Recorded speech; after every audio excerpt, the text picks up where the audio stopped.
வணக்கம்.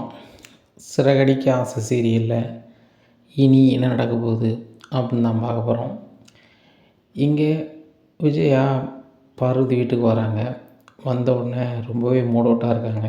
அப்போ பார்வதி கேட்குறாங்க, ஏன் விஜயா ஒரு மாதிரி இருக்க அப்படிங்கிறாங்க. இல்லை, இந்த மீனா எல்லா விஷயத்துலையும் என்னை ஜெயிச்சுக்கிட்டே போயிட்டுருக்கா, நான் அவட்ட தோற்றுடணும்னு பயமாக இருக்குது அப்படிங்கும்போது பார்வதி ரொம்பவே சிரிக்கிறாங்க. ஏன் பார்வதி சிரிக்கிற அப்படிங்கிறாங்க. விஜயா, நீ சொல்லுறதை பார்க்கும்போது காமெடியாக தான் தெரியுது. மருமகிட்ட தோற்று போகுது ஒன்றும் கடுப்பான விஷயமோ அசிங்கமான விஷயமோ கிடையாது, ரொம்ப பெருமையான விஷயந்தான். நம்மளோட சின்ன பசங்க நம்மளை ஜெயிக்கிறது ஒரு வகை சந்தோஷம் தானே, நீங்கள் ஏன் அப்படி எடுக்க மாட்டுக்க? அந்த சிந்தாமணி பேச்சை கேட்டு நீ மீனா விஷயத்தில் அப்படி இறங்கியிருக்கக்கூடாது. அவள் தொழிலை கெடுக்கிறதுக்கு நீ எல்லா வேலையும் பார்த்த, அந்த புள்ள வேலை போச்சா அப்படிங்கிறாங்க. எங்கே போச்சு, அவள் தான் வீடியோ காலில் ஜெயிச்சிட்டாளே அப்படிங்கிறாங்க. பார்வதி சொல்கிறாங்க, எனக்கு முன்னாடியே தெரியும், மீனா ரொம்ப தன்னம்பிக்கை உள்ள பிள்ளை, முத்து கூடவே இருக்கான். அப்படி இருக்கும்போது அந்த பிள்ளை துவக்க வாய்ப்பே இல்லை. அந்த சிந்தாமணி ஒன்றை தவறாக பயன்படுத்துதாங்க. அதுபோக அவங்க நடனம் படிக்கலாம் வந்த மாதிரி தெரியல. மீனாவுக்கும் சிந்தாமணிக்கும் தொழில் போட்டி இருக்குது. இந்த தொழில் போட்டியில் மீனாவை நொறுக்கிறதுக்கு ஒன்றை வச்சு பயன்படுத்தணும்னு நினைக்காங்க. அதை நீ புரிஞ்சுக்கா அப்படிங்கிறாங்க. அப்படியே இருந்தாலும் பிரச்சனையே கிடையாது. அந்த மீனா கண்டிப்பாக அந்த தொழிலில் ஜெயிக்கக்கூடாது. நான் சிந்தாமணிக்கு தான் சப்போர்ட் பண்ணுவேன். சிந்தாமணி என் ஸ்டூடெண்ட்டு அப்படி இப்படிங்கிறாங்க. அப்போ ஸ்டூடெண்ட் எல்லாம் வராங்க. வந்தோடனே மாஸ்டர் அப்படிங்கிறாங்க, இன்றைக்கி எனக்கு ரொம்ப தலைவலி, அதனால் இன்றைக்கி நடனப்பள்ளி கிடையாது போங்க அப்படின்றாங்க. உடனே எல்லோரும் கிளம்பி போயிடுறாங்க. அங்கே தீபனும் திலீபனும் தனியாக, ரதியும் தீபனும் தனியாக பேசிகிட்டு இருக்காங்க. பேசிகிட்டு இருக்கும்போது எங்கள் வீட்டுக்கு எல்லா விஷயமும் தெரிய வந்துடுமோன்னு பயமாக இருக்குது அப்படி இப்படின்னுட்ருக்காங்க. அப்போ என்ன பண்ணலாம் அப்படிங்கிறாங்க. நம்ம பேசி வச்ச மாதிரியே கல்யாணம் பண்ணிக்கலாம், என்னை கூப்பிட்டு போயிடுறேன் அப்படிங்கிறாங்க. எனக்கு வேலை எதுவும் இல்லையே, நான் வேலை ரெடி பண்ணிட்டு சொல்கிறேன்னு சொன்னோம்ல அப்படிங்கிறாங்க. நீங்கள் ரொம்ப நாளாக வேலை ரெடி பண்ணோடனே கல்யாணம் பண்ணிக்கலாம்னு சொல்லிக்கிட்டே இருந்தேன். ஆனால் வேலை ரெடி பண்ணுற மாதிரி தெரியல. நம்ம கல்யாணம் முடிச்ச பிறவாது நானாவது வேலைக்கு போய் உன்னை காப்பாற்றுறேன், தயவுசெய்து என்னை கூப்பிட்டு போயிரு. நான் உன்னையும் மனசில் நினச்சிக்கிட்டு எங்கள் வீட்டில் ஒரு மாப்பிள்ளை பார்த்தாங்கன்னா அவங்களோடையும் நான் நினச்ச முடியாது, வாழ முடியாது. அதனால் எனக்கு அது சரியாக படலை, என்னை கூப்பிட்டு போயிரு அப்படிங்கும்போது அவர் ஃப்ரெண்டுக்கு ஃபோன் அடித்து கேட்குறாரு, அந்த மாதிரி கோயம்புத்தூருக்கு வந்தால் தங்கிறதுக்கு வீடெல்லாம் பார்த்துடலாம்ல அப்படிங்கிறாங்க. சரி, வீடு பார்த்துடலாம், பக்கத்தில் வேலைக்குன்னு சொல்லிடுறேன், நீ கிளம்பி வா அப்படிங்கிறாங்க. உடனே சரி ரைட், நம்ம கோயம்புத்தூர் போயிடலாம். சர்டிஃபிகேட்லாம் எடுத்துக்கிட்டியா அப்படிங்கிறாங்க. அதெல்லாம் பேக்கில் தான் இருக்குது. நான் இன்றைக்கி காலைல புறப்படும் போதே ஒரு முடிவோடு தான் வரணும்னு சொல்லி தான் வந்திருக்கேன். கிளம்பலாம், கொஞ்சம் நகையும் இருக்குது அப்படிங்கிறாங்க. சரி சரி, நம்ம இதை வச்சு பார்த்துக்கலாம் அப்படின்னு சொல்லிட்டு அவங்க நேராக கோயம்புத்தூர் கிளம்பி போயிடுறாங்க. அங்கே போனோன்னா ஒரு நண்பர் சொல்கிறாரு, செல்ஃபோனெல்லாம் சுவிட்ச் ஆஃப் பண்ணிடுங்க அப்படின்னு. செல்ஃபோனை சுவிட்ச் ஆஃப் பண்ணிடுறாங்க. இங்கே விஜயா முத நாள் கிளாஸ் இல்லாமல் வீட்டுக்கு வந்துடுறாங்க. மறுநாளே கிளாஸுக்கு போகிறாங்க. அப்போது ரதியை முதல் நாள் பூரா காணலை, எங்கே போனால் எது போனான்னு சொல்லிட்டு அலைஞ்சி ஸ்டேஷன்லேயும் பெட்டிஷன் கொடுத்துட்றாங்க. அப்புறம் காலையிலே கேட்குறாங்க, ரதியும் எங்கே, அந்த திரிபன்னு ஒரு பையனும் காங்கலையாமல் எங்கே அப்படிங்கிறாங்க. எனக்கு தெரியலையே அப்படிங்கிறாங்க. என்னங்க நினச்சிட்ருக்கீங்க, உங்கள் பாட்டில் சொல்லாமல் புரியாமல் லீவ் விட்றீங்க, உங்கள் நடனப்பள்ளிக்கு வரேன்னு சொல்லிட்டு தான் அவங்கள காங்கலை, நீங்கள் தான் பொறுப்பு அப்படிங்கிறாங்க விஜயாவை. விஜயா சொல்கிறாங்க, அவங்க காணலாம், நான் என்ன பொறுப்பு அப்படி இப்படின்னு சொல்லிட்டு அவங்க மேலேயே குறைய சொல்கிறாங்க. இதனால் எல்லாருக்குமே வந்தவங்களுக்கு எல்லோரும் கடுப்பாயிருது. உங்களை நம்பி தான் பிள்ளைகளை அனுப்புதோம், நீங்கள் பிள்ளைகளுக்கு ஒழுங்காக சொல்லிக் கொடுக்குறதில்ல, அவங்க எங்கே போனாங்க ஏது போனாங்கன்னு தெரியறதில்ல. கேட்டால் நடனப்பள்ளி வச்சுருக்கேன், இங்கே என்ன வசதி இருக்குதுன்னு நடத்துகிறீங்க அப்படிங்கிறாங்க. உடனே பார்வதி சொல்கிறாங்க, என் வீடு இது, என் ஃப்ரெண்டு இவா, நடனப்பள்ளி நடத்தணுன்னா நடத்துன்னு சொன்னேன் அப்படிங்கிறாங்க. ஓ, நீங்கள் 2 பேருமே பெர்மிஷன் கொடுத்தா நடத்திடலானே, பெர்மிஷன் கொடுக்க வேண்டியவங்க கொடுக்க வேண்டாமா அப்படி இப்படின்னு கேட்குறாங்க. இவங்க எந்த பதிலும் சொல்லாமல் இருக்கும்போது விஜயா சொல்கிறாங்க, உங்கள் பசங்க படிக்க விருப்பம் இருந்தால் படிக்க சொல்லுங்களேன், போக சொல்லுங்கள் அப்படிங்கிறாங்க. நாங்களே பசங்களை காணலன்றிருக்கோம், நீங்கள் திமிரு பேச்சா பேசுகிறீங்க அப்படின்னு சொல்லி வீட்டை நொறுக்கி அள்ளிடுறாங்க. அதுபோக இவங்க கையில் காற்றுலலாம் நகை இருக்குது. ஓ, நாங்கள் பணம் கட்டி படிக்க வைக்கோம், ஆனால் நீங்கள் படிப்பு ஒழுங்காக சொல்லிக் கொடுக்க மாட்டீங்க, ஆனால் நீங்கள் செல்வ செழிப்பாக இருப்பீங்க, இதை நாங்கள் பார்த்துட்ருக்கணுமோ அப்படின்னு சொல்லிட்டு வந்த ஆசாமிகள் இவங்க 2 பேர் நகையும் பிடுங்கிட்டு போயிடுறாங்க. இவங்க நகை இல்லாமல் இருக்காங்க. விஜயா, என்ன விஜயா இப்படி நடக்குது, உன்னால் என் வீடெல்லாம் நொறுங்கிருச்சு, அது போக நகைலாம் போயிடுச்சு, இனி நீ ஒரு நிமிஷம் இங்கே இருக்கக்கூடாது, வெளில போ அப்படின்னுட்டு இருக்கும்போது சிந்தாமணி வந்துடுறாங்க. பாருங்கள் சிந்தாமணி, உங்கள மாதிரி யாருக்கும் பண்பு இல்லை. இங்கே படிக்க வந்தவங்க என்னெல்லாம் பண்ணுறாங்க பாருங்கள் அப்படிங்கிறாங்க. உடனே இது மட்டுமா, இதுக்கு மேலேயும் பண்ணியிருக்கணும் அப்படிங்கிறாங்க. என்ன சிந்தாமணி இப்படி பேசுகிறீங்க அப்படிங்கிறாங்க. ஆமாடி, 2,00,000 பணம் வாங்கினேன். உன் மருமகளை வந்து வீட்டை விட்டு அனுப்ப மாட்டேன், உன் தொழிலுக்கு நான் சப்போர்ட்டாக இருப்பேன்னு சொல்லி தானே என்கிட்ட லஞ்சம் வாங்கினேன். இப்போ என்னன்னாக்கா நீ வந்து உன் மருமகளுக்கு சப்போர்ட் பண்ணி அவளை வீடியோ காலில் தொழில் பண்ண வச்சுருக்க அப்படிங்கிறாங்க. என்ன சிந்தாமணி சொல்கிறீங்க? நான் எங்கே பண்ணேன் வச்சேன், நான் அதெல்லாம் பண்ணவே இல்லை அப்படிங்கிறாங்க. இங்கே பாருங்கள் விஜயா, நீங்கள் பண்ணது ரொம்ப தப்பு அப்படிங்கிறாங்க. சிந்தாமணி என் பேரை சொல்லி கூப்பிடுறதெல்லாம் வச்சுக்காதீங்க, நான் ஒரு மாஸ்டர் அப்படிங்கிறாங்க. உனக்கெல்லாம் என்னடி மரியாதை அப்படின்னு சொல்லி விழுன்னு ஒழுக்காங்க அவங்க பங்குக்கு. விழுதுட்டு எனக்கு 2,00,000 பணம் 2 நாளில் வந்து சேரணும், அப்படி வரலை அப்படின்னா அந்த வீடு இருக்காது, நீனும் இருக்க மாட்டேன் அப்படின்னு சொல்லிட்டு போகிறாங்க. இங்கே பார்வதிக்கு சரியான கோபமாயிருது. என்ன விஜயா நினச்சிட்ருக்க, இந்த சிந்தாமணிக்கு ஹெல்ப் பண்ணுதுன்னு சொல்லிட்டு அவட்ட 2,00,000 வாங்கியிருக்கிற, ஸ்டூடெண்ட்டெல்லாம் பணம் வசூல் பண்ணிக்கிற, அந்த பணத்துக்கு ஒழுங்காக நீ நடனம் சொல்லிக் கொடுக்கலன்னு சொல்லி அவங்க கோவப்பட்டு என் வீட்டை இது பண்ணிட்டு போகிறாங்க. இந்த சிந்தாமணி என்னடான்னா ஒன்றால் என் மேலேயும் கை வைக்கிறாங்க. இவ்வளோ இது நடக்குது, இனிமேல் ஒரு நிமிஷம் என் வீட்டில் இருக்கக்கூடாது, வீட்டை விட்டு வெளில போ, நான் மீதியை கூட நான் பார்த்துக்கிறேன், வீட்டு செலவு கூட நான் பார்த்துக்கிறேன், நீ வெளில போ அப்படிங்கிறாங்க. பார்வதி நீ தான் சொல்கிறேன் அப்படிங்கிற. நான் தான் சொல்கிறேன், சொந்த மருமகளையும் சொந்த பிள்ளைகளையும் கெடுக்கன்னு நினைக்கிறேன் நீ. என் ஃப்ரெண்டுனா நாளைக்கு என்ன நீ கெடுக்க மாட்டேன்னு என்ன நிச்சயம்? அந்த சிந்தாமணிக்கு நீ ஸ்டூடெண்ட்டுங்கிற முறையில் ஏதோ ஒரு வகையில் ஹெல்ப் பண்ணுதுன்னு நினச்சேன். நீ பணத்துக்காக உன் மருமகள் தொழிலை நீ கெடுக்கன்னு நினைக்க. அப்பேற்பட்டால் கூட நான் பேசினதை ரொம்ப அசிங்கமாகவும் சங்கடமாகவுங்கிறதுனா நீ முதல்ல கிளம்பு அப்படிங்கிறாங்க. பார்வதி தான் முடிவா அப்படிங்கிறாங்க. இதுதான் என் முடிவு, நீ முதல்ல கிளம்பு அப்படிங்கிறாங்க. உடனே நான் ஸ்டேஷனில் போய் வந்து என் நகையை வாங்கிட்டு போனவங்கள பற்றி நான் இது பண்ண போகிறேன் அப்படிங்கிறாங்க. விஜயா வாயை மூடிட்டு போயிரு, நீ அப்படி பண்ணுனேன்னா என் வீட்டை தான் வந்து பூட்டுவாங்க எல்லோரும் சேர்ந்து. எந்த பெர்மிஷன் இல்லாமல் நீங்கள் நடனப்பள்ளி நடத்தீங்க, இது கொடுத்த அனுமதி யாரும்பாங்க, போயிட்டே இரு அப்படிங்கிறாங்க. ஓ இப்படியும் ஆயிருமோ அப்படின்னு சொல்லிட்டு பார்வதி அப்படிங்கிறாங்க. இன்னுமா பார்வதின்னு கூப்பிடாத, போயிரு அப்படிங்கிறாங்க. இங்கே விஜயா ரொம்ப சங்கடப்பட்டு ஆட்டோவில் வீட்டுக்கு போகிறாங்க. அவங்க அவங்கள நெளிஞ்சிருக்கு. இதை கேட்டால் நம்மளை என்னாச்சு விஜயா அப்படிங்கிறாங்க. பதிலே சொல்லாமல் இருக்காங்க. என்ன தான் ஆச்சு சொல்லு அப்படிங்கிறாங்க.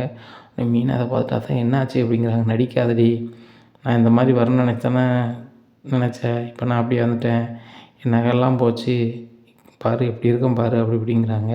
இதை கேட்டால் நம்மளா விஜயா என்ன தான் நடந்துச்சு, அதை முதல்ல சொன்னால் தானே எங்களுக்கு தெரியும் அப்படிங்கிறாங்க. எங்கள் நடன பள்ளியில் இந்த ரதி திலீபன் ஒரு பையன் படித்தாங்கள்ல அப்படிங்க. ஆமாம், அவங்க எங்கேயோ போயிட்டாங்களா, அதுக்கு நான் தான் காரணம்னு சொல்லிட்டு அவங்க வீட்டில் வந்து இப்படி பண்ணிட்டாங்க.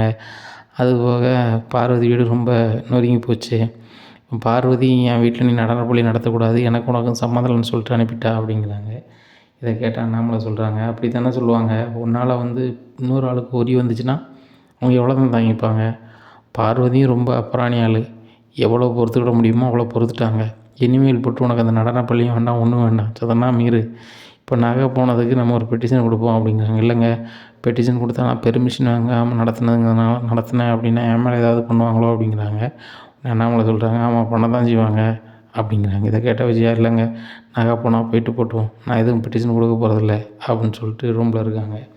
அப்போ ரொம்ப வலிக்குது, இது கொஞ்சம் மசாஜ் பண்ணால் நல்லா இருக்குமேன்னு சொல்லிட்டு அங்கே ரோகிணி கால் பண்ணி வர சொல்கிறாங்க. ரோகிணி ஓடி வராங்க. பார்த்துட்டு என்ன ஆண்டி ஒரு நகையும் இல்லை, நீங்கள் ஒரு மாதிரி இருக்கீங்க, என்ன ஆச்சு அப்படிங்கிறாங்க. சுத்தமாக முடியலம்மா, உடம்பெல்லாம் ரொம்ப வலிக்குது, என்னை கொஞ்சம் மசாஜ் பண்ணி விடேன் அப்படிங்கிறாங்க. ஆண்டி என்ன தான் நடந்துச்சு அப்படிங்கிறாங்க. இந்த மாதிரி நடந்துச்சு அப்படிங்கிறாங்க. ஆண்டி என்கிட்ட ஒரு வாரத்துக்குள்ளேருந்து நான் போலீஸ் அனுப்பியிருப்போம்ல அப்படிங்கிறாங்க. அதை அனுப்பியிருந்தால் நானும் தான் உள்ளே இருக்கணும் அப்படிங்கிறாங்க. ஏன் ஆண்டி அப்படிங்கிறாங்க. நீ சொன்னோன்னே இந்த பெர்மிஷன் இல்லாமல் பாட்டில் ஆரம்பிச்சிட்டோமா, இப்போ பெர்மிஷன் இல்லைங்கிறத பிடிச்சிக்கிட்டு எல்லோரும் பேசுகிறாங்க. அந்த பார்வதியே என் வீட்டு பக்கத்தில் வரக்கூடாதுன்ட்டா, நான் என்ன பண்ணனே தெரில. அதுபோக என்னால் பார்வதியோட நகையும் போயிடுச்சு, பார்வதி நகையை எப்படியாவது நான் கொடுக்கணுமா, அத்தை நகையும் நீ தாம்மா தரணும் அப்படிங்கிறாங்க. ஏன்டாங்க ஆண்டி இருக்குது அப்படிங்கிறாங்க. ஏம்மா உனக்கு தான் மலேசியாவில் நிறைய சொத்து இருக்கும்மா, எவ்வளோ நாளுமா லாக்கில் இருக்கும், யார்கிட்டையாவது பேசி ஒரு சொத்தையாவது நாசுக்காக விற்று மனோஜுக்குள்ள கடன் என் நகை பார்வதி நகை எப்படியாவது கொடுமா. பார்வதி எனக்கு ரொம்ப நாள் ஃப்ரெண்டு, கிட்டத்தட்ட 30 வருஷத்துக்கு மேலே என்கிட்ட ரொம்ப பண்பாக இருக்கா. அவன் நட்பையும் நான் கெடுக்க விரும்பலை. பார்வதி என் மேலே கோவத்தில் தான் இருக்கா. ஆனால் அவன் நகையை கொடுத்துட்டு பார்வதின்னு சொன்னால் பேசிடுவான். எப்படியாவது உங்கள் வீட்டில் பேசி நகையும் பணம் வாங்குமா அப்படிங்கிறாங்க. எப்படி ஆண்டி முடியும், எங்கள் அப்பா இல்லை, சொத்து லாக்கில் இருக்குது, நீங்கள் ஏதாவது ஒரு சொத்தை நைஸுக்காக வைக்க முடியும்னா அது எப்படி அப்படிங்கிறாங்க. நீ படிக்கும் போதோ வைக்கும் போதோ அங்கே உனக்கு ஃப்ரெண்டு இருந்திருப்பாங்கள்ல, அவங்க மூலம் பேசி எப்படியாவது நாசுக்காக அந்த சொத்தை நீங்கள் வச்சுக்கோங்க, நாங்கள் வந்து ரிலீஃப் ஆன பிறகு நான் பாதி பணம் வாங்கிக்கிறேன், மீதி பணம் அப்படி இப்படின்னு வித்தியாசம் சொல்ல முடியாதா அப்படிங்கிறாங்க. இல்லை ஆண்ட்டி அப்படிங்கிறாங்க. அப்படிலாம் பண்ண முடியுமா? நம்ம ஊரில் அப்படி இருந்துச்சுன்னா நம்ம பண்ணுறோம்ல அதே மாதிரி தானே அங்கேயும் அப்படிங்கிறாங்க. இல்லை ஆண்ட்டி அங்கெல்லாம் வேறு மாதிரி அப்படிங்கிறாங்க. இல்லைம்மா, அத்தைக்கு நீ வந்து ஹெல்ப் பண்ணணும், அத்தையோட நட்பை நிலைக்க வைக்கணும், அத்தை மறுபடியும் வந்து இந்த வீட்டில் வந்து நிமிர்ந்து இருக்கணும் அப்படின்னா கண்டிப்பாக நீ செய்யணும். இந்த மீனா பார்க்குற பார்வையே நான் ஏன்டா இருக்கேன் அப்படிங்கிற மாதிரி எனக்கு தோணுது. அந்த அளவுக்கு இருக்குமா, எனக்கு தயவுசெய்து ஹெல்ப் பண்ணுமா அப்படிங்கும்போது மனோஜுக்கு ரோகிணி கால் பண்ணுறாங்க. சீக்கிரம் வாங்க மனோஜ் அப்படின்ட்டு. மனோஜ் வந்து பார்க்குறாங்க. என்னம்மாச்சு, உனக்கு என்னம்மாச்சு, நான் விடவே மாட்டேன் அப்படி இப்படின்னு சொல்லிட்டு இது பண்ணிகிட்டு இருக்காங்க. அப்போ முத்து வந்துடுறாங்க. உங்களுக்கு என்னாச்சு, யார் என்ன பண்ணா அப்படிங்கும்போது, டே உன் வேலையை பாரு அப்படிங்கிறாங்க. உதவி பண்ணதுக்கு தானே நான் கேட்குறேன் அப்படி அப்படிங்கும்போது எந்த பதிலும் இல்லை. அப்போ நேராக பார்வதி ஆண்டிக்கு ஃபோன் அடிச்சு, என்ன ஆண்டிக்கு நடந்துச்சு அப்படின்னு கேட்குறாங்க. எல்லாம் அவங்க அம்மா வச்சுக்கிட்டது தான், எந்த பெர்மிஷன் இல்லாமல் நடனப்பள்ளி நடத்தினேன். சரி ஃப்ரெண்டு நடத்திட்டு போகிறான்னு பார்த்தேன். இப்போ என்னென்னா அவங்க தீபனும் ரதியும் எங்கேயோ போயிட்டாங்க, அதுக்கும் விஜயா தான் காரணம் அப்படின்னு சொல்கிறாங்க. ஸ்டூடெண்ட்டுக்கு பணத்தை வாங்கிட்டு நடனம் சொல்லி கொடுக்கலங்காங்க. அதுபோக இந்த சிந்தாமணியும் என்கிட்ட 2 லட்சத்தை வாங்கிட்டு மீனாவை தொழிலுக்கு அனுப்பிட்டீங்க உங்கள் மருமகனோன்னு அப்படின்னு சொல்லி அவங்களுக்கு என்ன பண்ணணுமோ பண்ணிட்டு போயிட்டாங்க.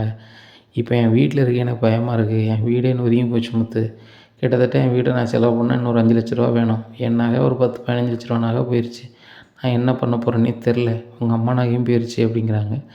அப்போ அத்தை ஒரு பெட்டிஷன் கொடுக்க வேண்டியதுனே அப்படிங்கிறாங்க. அதை கொடுத்தா அவங்க அம்மா தான் உள்ளே இருப்பாங்க அப்படிங்கும்போது முத்துக்கு ஒன்றும் உடலை. என்னங்க ஆச்சு அப்படிங்கிறாங்க. இந்த கதையை சொல்கிறாங்க.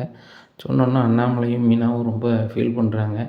உடனே விஜயாட்ட வராரு அண்ணாமலை. அண்ணா விஜயா, உனக்கு அறிவு இருக்கா இல்லையா அப்படிங்கிறாங்க. ஏங்க இப்படி பேசுகிறீங்க, இப்படிப்பட்ட நிலையில் வந்து எனக்கு நீங்கள் சப்போர்ட்டாலாம் இப்படி பேசிகிட்டு இருக்கீங்க அப்படிங்கிறாங்க.